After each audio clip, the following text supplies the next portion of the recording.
Hello there! Welcome to the Saroy channel wherever you are in the world, and so much love to each and every one of you. I do hope you're doing remarkably well. I'm doing great, thank you very much. And what an exciting story that we are listening to tonight. This is part 4, the final part of the story, and so we're going to find out exactly what happens to Courtney and, of course, her mother. And I just hope that Keegan and his brother Ozzy aren't going to find them. But I've got a horrible feeling they might just do that. So let's continue with our story. Keegan's account, about 2 months after the robbery. I couldn't believe me and my brother Ozzy were driving all the way to Colorado to look for a whimsical cottage called the Fox and Cat, would you believe? Situated near one of those ambiguously obscure little towns in the middle of nowhere. You know the sort of place. I rather thought it would be like looking for a needle in a haystack. Turns out I was wrong about that. My brother could get a bee in his bonnet about things, and we were now on the hunt for Claudia and her daughter Courtney, who had escaped their comfortable little apartment hours after me and my brother had tried to rob them blind. But in the end they had the last laugh on us, as the money we thought we had acquired from our small little heist had turned out to be counterfeit after all. My brother did not like being made a fool of, and there was only one thing on his mind: murder. I recall when I met up with my brother, after having successfully robbed the cash from Claudia's safe in their apartment, and returning from the heist with a huge stash of cash in my gym bag. Well, I thought that at the time, of course. I was so hoping for my brother to acknowledge my successes, to be proud of me. I was always looking on my brother with so much awe, almost as if he was a demigod. More fool me. My mother wanted me to have nothing to do with Ozzy, as he'd gone to jail for grievous bodily assault, which could have potentially turned into murder, if the man in question had not successfully survived his very formidable injuries. When my brother came out of prison, I clandestinely decided to move into his apartment with him, against my mother's knowledge. I pathetically followed my brother around, rather like a devoted, doting puppy dog, hanging on to his every word and doing anything he asked of me. It was when I informed him that a girl I'd met at the mall, called Courtney, had a mother called Claudia, who kept a huge stash of cash in her apartment. Because her mother had an aversion to banks, my brother conjured up a plan to get all Claudia's money. In the beginning, he began to follow Claudia around New York, to gauge her every move, and when he decided she would be the ideal mark to exploit, that wouldn't go blabbing to the police, our plan rolled into action rather seamlessly, where I was to play an intrinsic part. My brother insisted that I played Courtney like a toy drum, and made her believe I was madly in love with her. It wasn't easy to pretend I was in love with her, but at that stage of my life I would have done almost anything to win my brother's approval over. And I was excited to be included in his plans. It made me feel incredibly important. I hate to say this, but Courtney, without wishing to be unkind, thought she was all grown up, when in reality she was just a little kid. I remember when I left Courtney's mother's apartment, I felt really bad that I'd tied her up to her bedpost. Having said that, I felt rather accomplished, having got away with what seemed like well over $40,000 in cash. This was one of the biggest paydays in my entire life, and I was hoping my brother would split it in half with me. I tried to imagine what I would buy with my share of the money. I already knew in the morning I'd be going to that sports shop in town, where I'd first met Courtney in the mall, to buy those really snazzy boots with the red laces that I had been drooling over for far too long. "You've got the money then, Keegan?" my brother had asked me. I grinned at him, like a big Cheshire cat from ear to ear. I felt incredibly proud of myself for grabbing all this money without any problems or complications. If it wasn't for me, I knew my brother would not have made such a big gain so shortly after coming out of prison. We had almost certainly hit pay dirt. "I've got it, and more besides," I told him. "I think there's closer to $70,000 in here, rather than just 40. Can you believe that, bro?" My brother's eyes gleamed. They became round with delight. He slapped me enthusiastically on the back and said, "Well done! You've done good, Keegan. I'm proud of you. You really think there's over $70,000 in that bag of yours?" "I do," I said. "So it seems your girlfriend's mother, Claudia, has been keeping secrets from her daughter. Naughty, naughty girl." "It would seem so," I agreed. My brother opened the bag to inspect the money and whistled with delight, throwing notes up in the air. My heart swelled to twice its size like a sponge that has been soaked in a lot of water. The next thing I knew, my brother examined a note more closely, followed by another and another. Before I knew what was going on, he grabbed me furiously by the shoulders, dragging me against the kitchen wall in our apartment. He shook me hard and began to box my ears, and was calling me harebrained and dopey. I had brought home so much money, and he was treating me like a dog he wanted to kick to the curb. What the hell was wrong with my brother? We should be celebrating our windfall, but my brother looked as if he wanted to murder me instead. Why was he behaving like this? My brother's face had turned as red as a field of poppies, and I just knew that he was raging with anger towards me. I screamed out in pain. "Stop it, Ozzy! You're bloody hurting me!" I cried out. My brother ignored me, but glared at me furiously. Every single part of his body trembled in indignation. And for a moment I have never seen anyone look more angry in all my life. I truly thought he was going to kill me. And in a lightning strike of revelation, I realized my brother Ozzy was an extremely dangerous man, and my mother had been absolutely right in persuading me to cut all ties with him. Why hadn't I listened to her? Why was I such a fool? What was it she had said to me? "Some people are better off if they've never been born." I hate to say this to you, Keegan, but I feel that about your brother. He's not a good person. When he was little, I had to give our pets away because I didn't trust your brother with them. He would kick them, and I remember thinking if he treats animals like that, he's going to kill one of them. I think if he got married, he'd probably actually beat up his wife. You need to stay well away from him, Keegan. I'm telling you, he's not right in the head. I stared at my brother incredulously, through round, terrified eyes, feeling a very dreadful fear crippling my body with angst, the likes of such I have never experienced before. My brother had made no secret of the fact that he believed he was the one in our family, blessed with both brains and brawn, and often described me as being a very handsome dimwit, and I had wanted to show him he had got me incredibly wrong. But it seemed on this very inauspicious night I had earned some names from his rather warped vocabulary that I would rather not repeat. "Do I look bloody stupid, Keegan? Do I look stupid? Look at me!" my brother snapped, throwing the money up in the air so it fluttered about like butterflies in the wind, until it finally settled on the black and white linoleum floor like fallen confetti. "You think this is funny, do you?" he bellowed. "You think this is funny? Is this a joke to you? Some kind of game? You're a complete idiot, an imbecile, do you know that? Do you actually have a brain, you dimwit?" "I brought you a lot of money, bro, for us to share," I said. "Why are you being so angry with me? I don't understand." "You don't understand? Why am I not surprised? You never understand anything, do you, bro? You're as thick as two planks, and so incredibly dopey. Wake up, bro! Smell the coffee!" He began walking up and down the kitchen in the apartment, like a frustrated animal in a zoo enclosure. He was wringing his hands through his hair and punching the wall in the far end of the kitchen with his fists. I was relieved he wasn't actually punching me. "You are an idiot! You know that! An idiot, Keegan! Because unlike you, Keegan, the woman is cunningly shrewd. That's what she is. Pity she can't teach you some lessons in discernment. What's wrong with you, Keegan?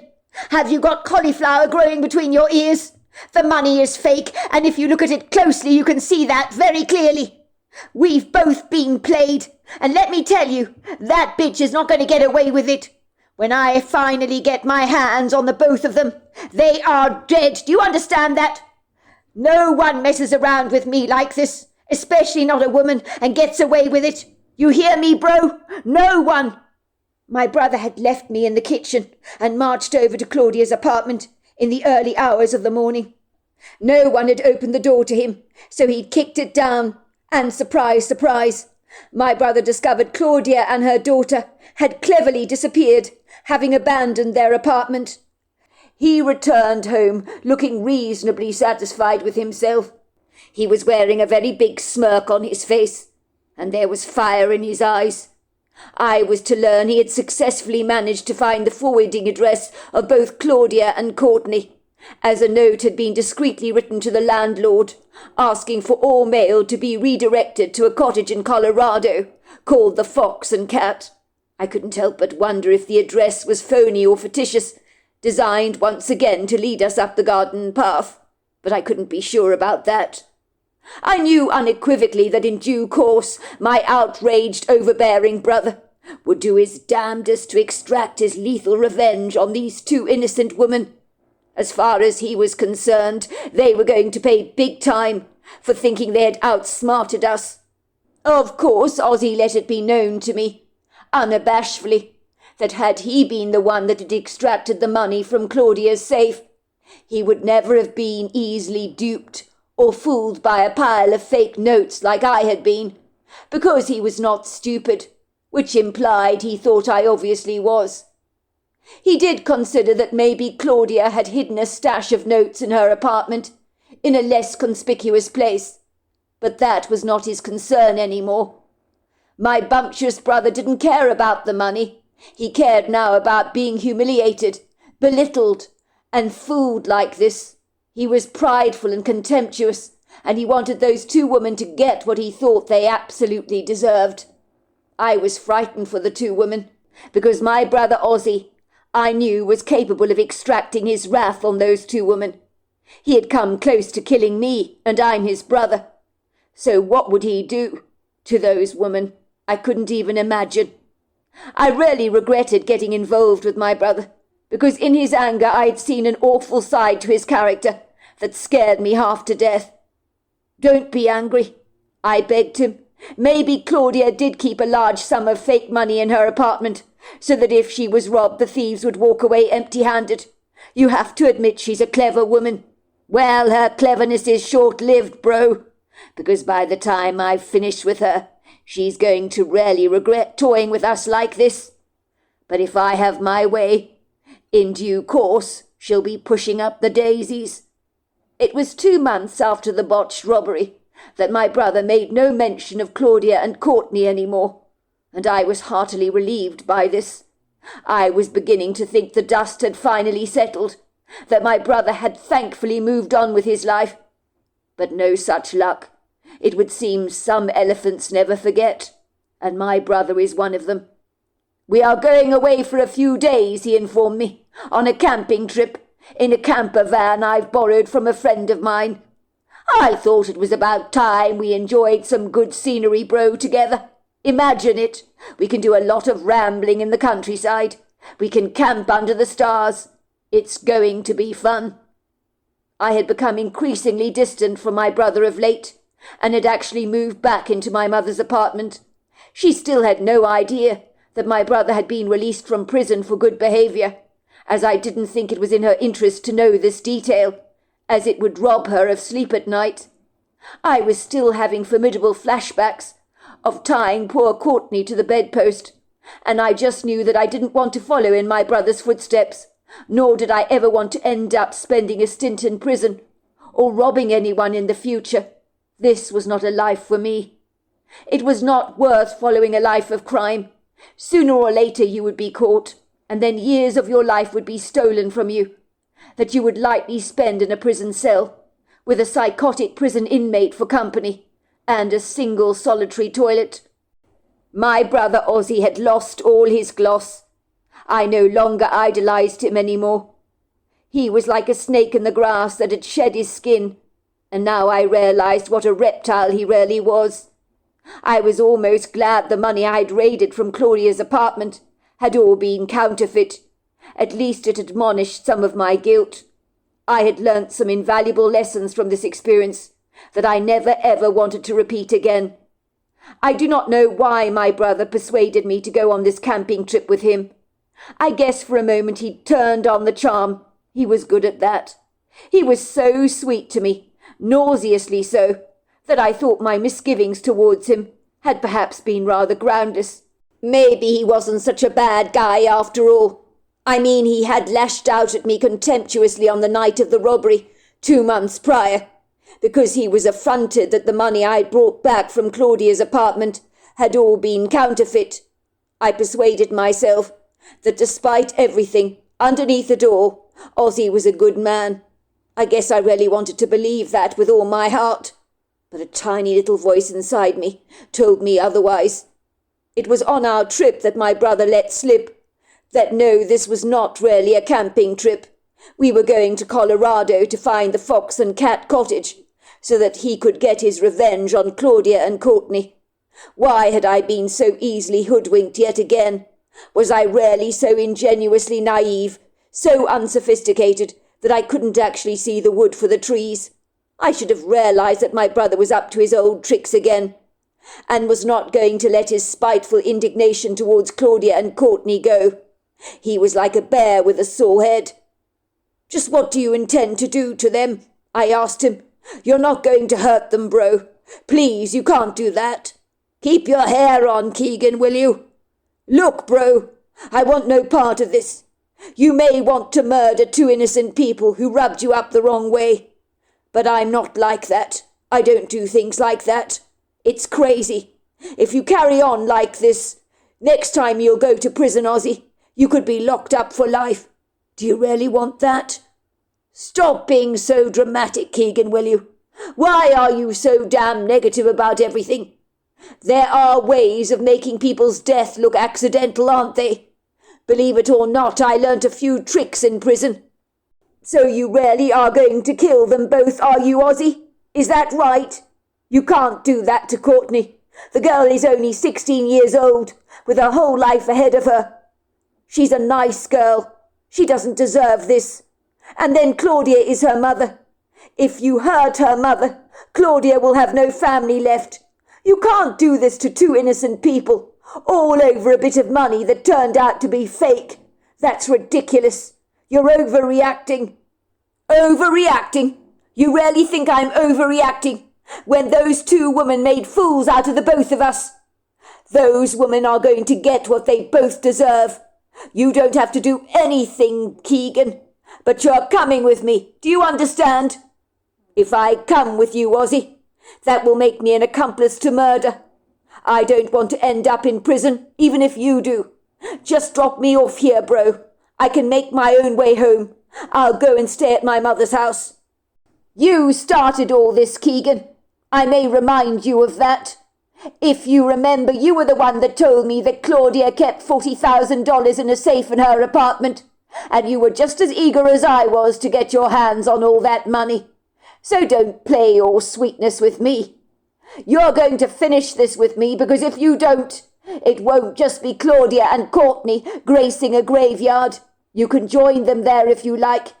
It's no skin off my nose. If it's any consolation to you, I'll get something nice written on your gravestone for you. 'He died so young, with so much to live for,' it'll say. But you wouldn't do that, bro. You're my brother," I said.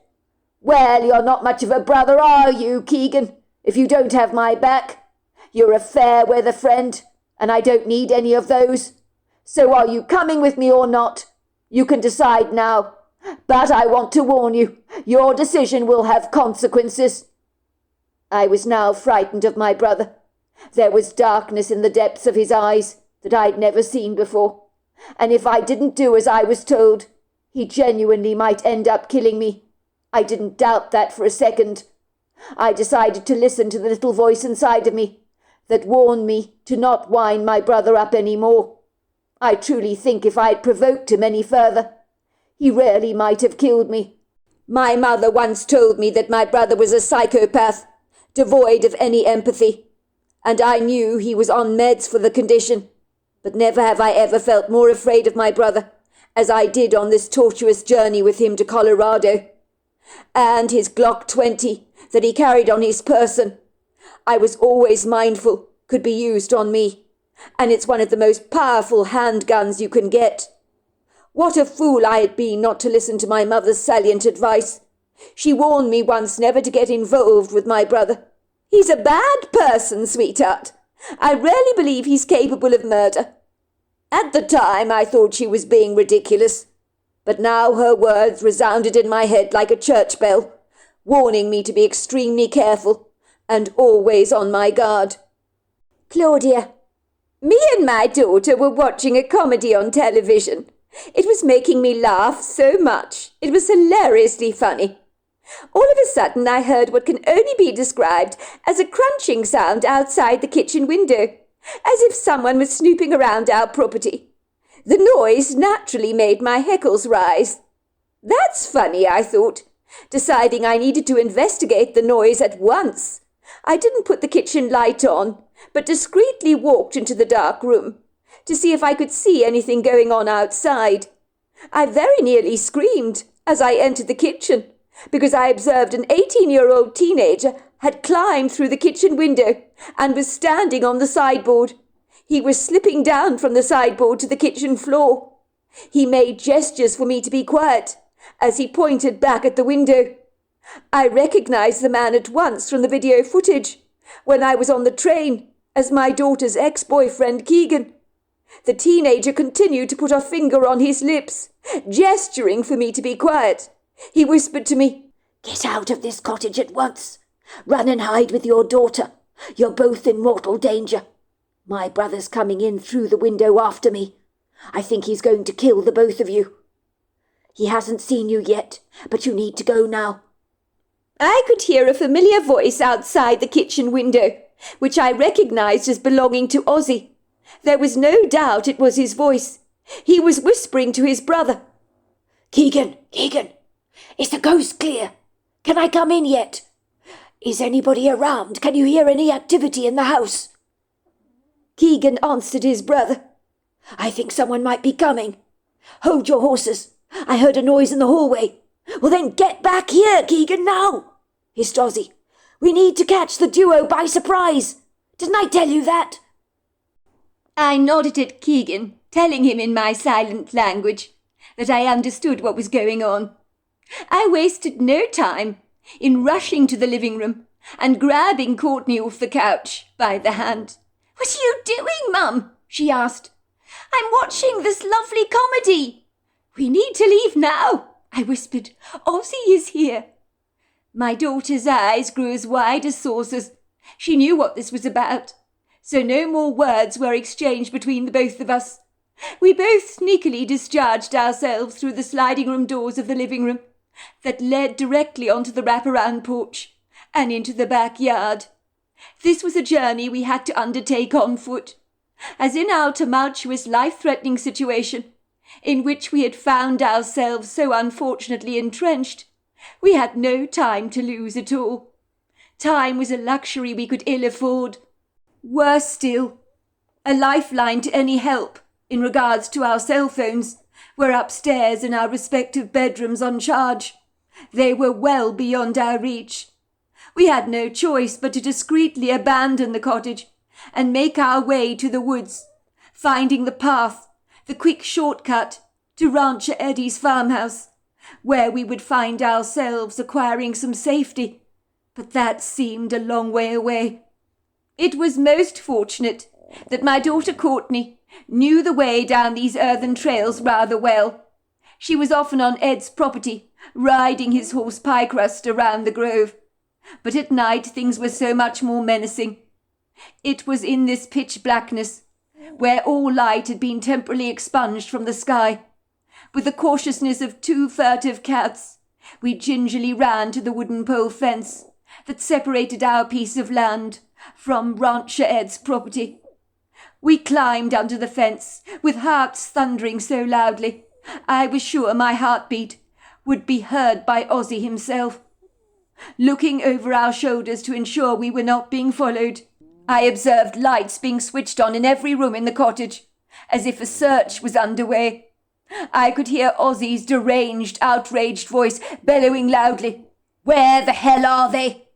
They can't have got far." Me and my daughter ran like two affrighted rabbits, being pursued by a very determined coyote. An exhaustive dash was made to the congregation of trees that formed the fringe of the wood grove. At first, a very reluctant, non-compliant pearly moon hid her rather demure face behind some sweeping cloud cover.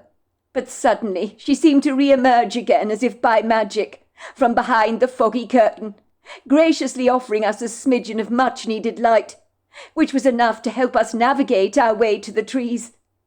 I couldn't believe that Ozzy had succeeded in finding the fox and cat cottage. How had he done that? Keegan's ominous words rode forward in my head, again and again, like the ocean waves crashing to the seashore. "He's going to kill you. He's going to kill you." Oh, goodness gracious me. No, I screamed back in my own head. We're going to outsmart this man yet again. Although these encouraging thoughts of mine seemed just rather fruitless, rather like wishful thinking on my part. I could only imagine, when Keegan brought the counterfeit money back to his brother's apartment, how Ozzy had reacted, realizing he'd been artfully duped by the both of us. I had a hunch that such awful revelations would have displeased him greatly. The man had a monumental ego on him, that we had brought down successfully like a pile of dominoes. It made perfect sense to me that he was now looking to avenge us. I probably should have told him the truth, and I wish I had. I should have told him where the real money could be found, buried at the bottom of the plant pot, because being pursued like this by an absolute psychopath with murderous intent was too terrifying to even dignify with any words, and was not worth all the money in the entire world. All I cared about right now was the safety of my beloved daughter Courtney. We were out of breath when we reached the trees, looking anxiously everywhere around us, almost as if we were expecting to see Ozzy charging towards us like a rampant bull elephant in musk. But there was thankfully no sign of the two men. Once we reached the woods, the trees confiscated all that fabulous light from the moon, so that we were pretty much stuck between a rock and a hard place, as without being able to see, we were stumbling around awkwardly over rocks and burgeoning roots. And all these hidden natural traps made by Mother Nature herself were hardly friendly and could easily bring us to our knees, which had made the woods become all the more intimidating. Everything was so dreadfully dark. I could only make out the shadowy outline of the trees. Thank God we were both suitably dressed and had not changed into our PJs and were still wearing jeans and sneakers, or God knows how we would have run to the woods, wearing slippers and onesies. Maybe there was a guard after all, watching over us.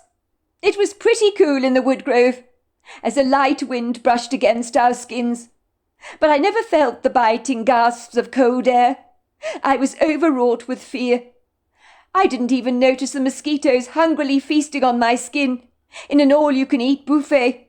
My heart continued to pound violently in my chest, and every single muscle in my entire body was throbbing under the burden of my all-consuming trepidation. My daughter was naturally shaking like a leaf, as we both tried to stumble around awkwardly in the darkness, desperately trying to find an appropriate hiding place, as running down the footpath in such a tenebrific oasis such as this was an extremely dangerous thing to undertake.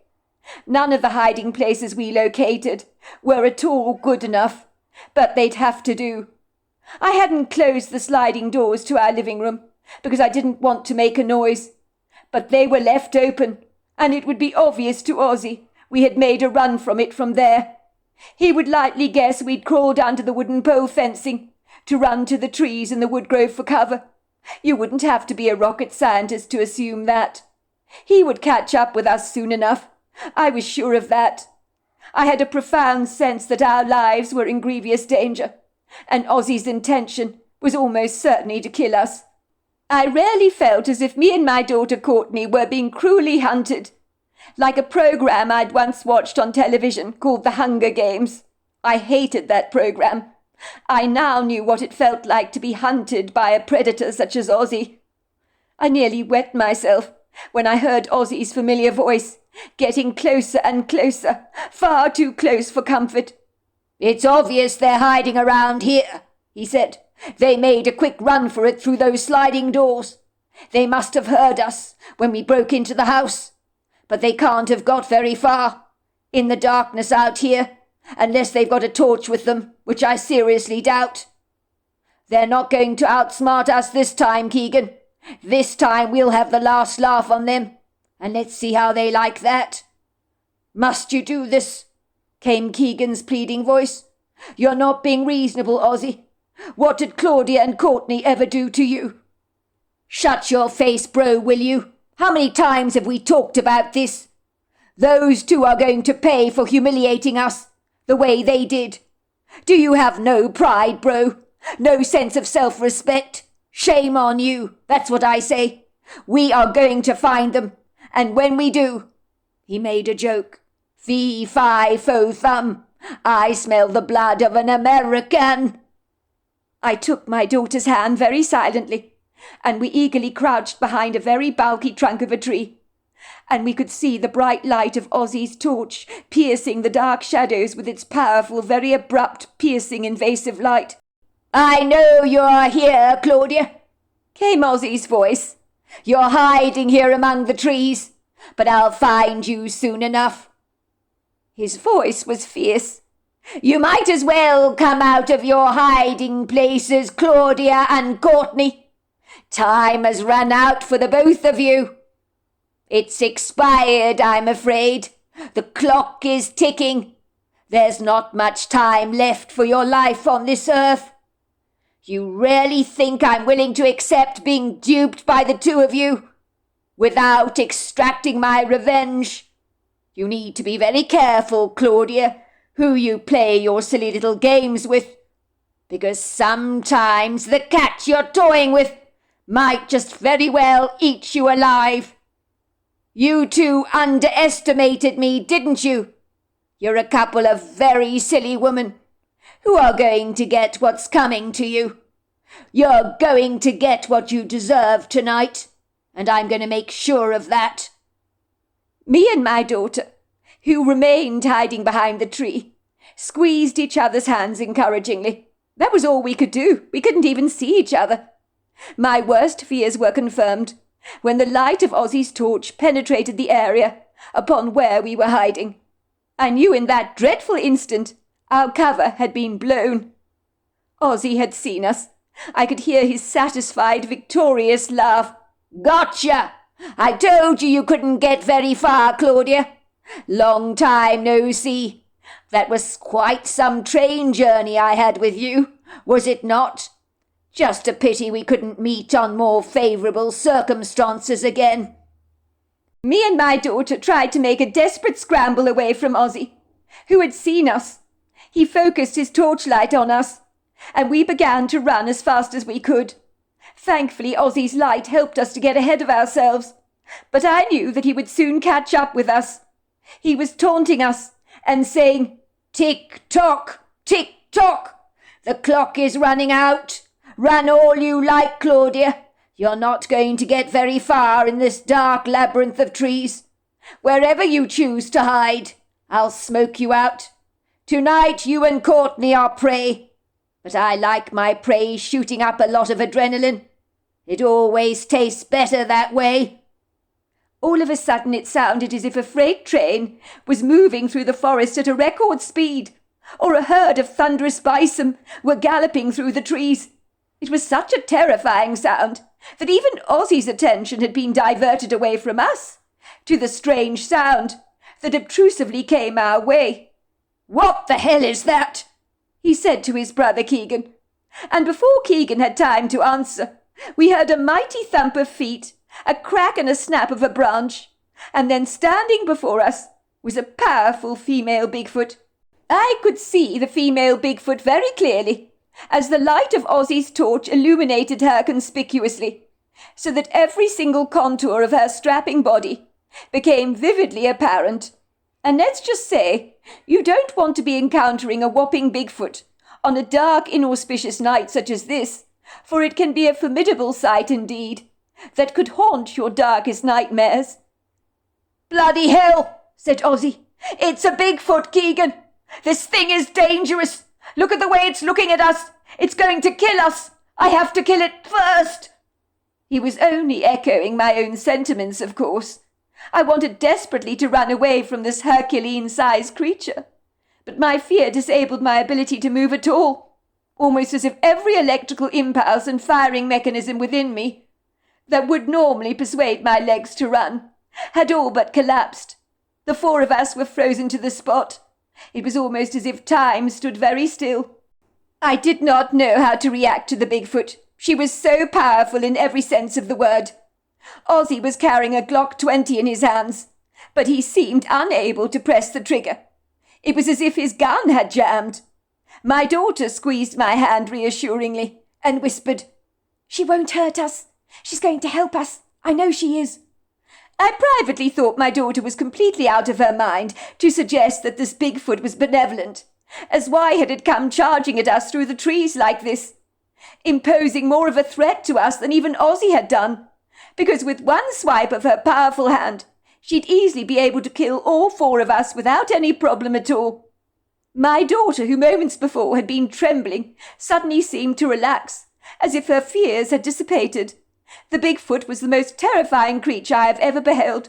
She looked so dark and threatening on such a bodeful, inauspicious night, where even the inky sky was deprived of light, as if this night could only invite the promise of imminent disaster.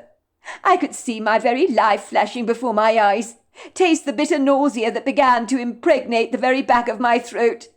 What happened next was nothing short of extraordinary. The Bigfoot focused her undivided attention on Ozzy, almost as if she saw him as the problem. Ozzy was trembling as the Bigfoot stared him down. I noticed he'd wet himself between his legs. The Bigfoot said absolutely nothing. She stood there stoically, holding Ozzy's gaze, and try as he might, Ozzy could not look away. He was so caught up in that stare of hers. But in that moment, I knew the Bigfoot was doing something to Ozzy, to his mind, but I couldn't be sure what that was. Finally, she looked away from Ozzy, turning her attention directly to us. When she spoke to us, we miraculously understood exactly what she was saying. "Kakilato, homanikilaso, hondilanika, hozakilatolo, shikasana." "The dark cloud came after you," she told my daughter. "I warned you it would, but I've neutralized it for you by wiping away his memory. He won't remember anything that happened to him for the last 5 years, and he won't understand what he's doing in the woods, so he's no longer imposing a threat to you. You are safe from him now. The harm he intended towards you has been destroyed. Kilatila okolapati, asala shuko, hisana." And with that, she glided away into the grove and was gone. I was so confounded by what had just happened that for a brief moment I really thought I was caught up in an illusory dream of some sort, from which I would surely awaken. Me and my daughter could see there was something wrong with Ozzy. He looked from his brother to me and my daughter Courtney, with a bemused, rather stupefied expression on his face. "Who are these people, Keegan? Where are we? Why are we in the middle of the woods at night? I don't understand. I don't seem to remember how we got here. Why can't I remember why we got here? What are we doing here anyway?" "Oh, don't you remember us, Ozzy?" I interjected. "My name is Claudia. This is my daughter Courtney. I'm sure you know your brother Keegan." "Of course I know my brother Keegan, but I don't know the two of you. What are we doing here in the woods like this?" "You don't remember?" I asked him. "You said you wanted to go for a walk in the grove, didn't you? We said it was dark, but no, you insisted it would be fun." "I said it would be fun to go walking in the woods in the middle of the night. Are you crazy? This is not fun. Where the hell are we?" said Ozzy, looking around himself nervously. "I must have been freaking out of my mind to suggest we should go exploring the woods in the middle of the night. Where actually are we?" "You're in Colorado," I told him. Keegan realized his brother's mind had been wiped clean of any memory, So he played along with us. "Remember you wanted to come to Colorado, Ozzy," he said. "You were quite determined. You also wanted to go walking tonight. These two ladies here invited us into the grove. They told us they'd show us around. You said you wanted to look out for owls." "I wanted to look out for owls," said Ozzy, looking befuddled. "Since when have I ever been interested in owls? I don't think I've ever been interested in birds at all, let alone owls." "You've been very interested in owls for a long time," said Keegan insistently, enjoying his brother's confusion. "I want to go home now," said Ozzy. "This is absolutely insane. I don't understand what I'm doing here. I can tell you I have no interest in owls whatsoever, and no interest in staying in these inhospitable woods. I just want to get back home. That's all I care about." Me and my daughter thanked Keegan for being on our side. He even apologized to my daughter for everything he'd done to her. "I'm so sorry I tied you up, Courtney. I'm sorry I got so greedy about all that money. I don't want to follow into a life of crime. It's just not worth it. My mother warned me that getting involved with my brother Ozzy would potentially ruin my life, and that he would be a very bad influence over me. She said he wasn't a good person, and would likely drag me down. She wants nothing to do with him. She was right. I should never have got involved with him." "You're not like Keegan," my daughter assured him, embracing him in a warm hug. "I knew you weren't capable of hurting me, even when you tied me up, because it was so out of character for you." "I can't believe we actually encountered a Bigfoot tonight," said Keegan, his eyes shining brightly. "I thought she was going to kill us. I think she knew my brother was up to no good, because she must have hypnotized him. She's wiped his memory right clean. So I think it's safe to say he won't be bothering the two of you anymore, providing, of course, his memory does not come back. But I've got a funny feeling it never will."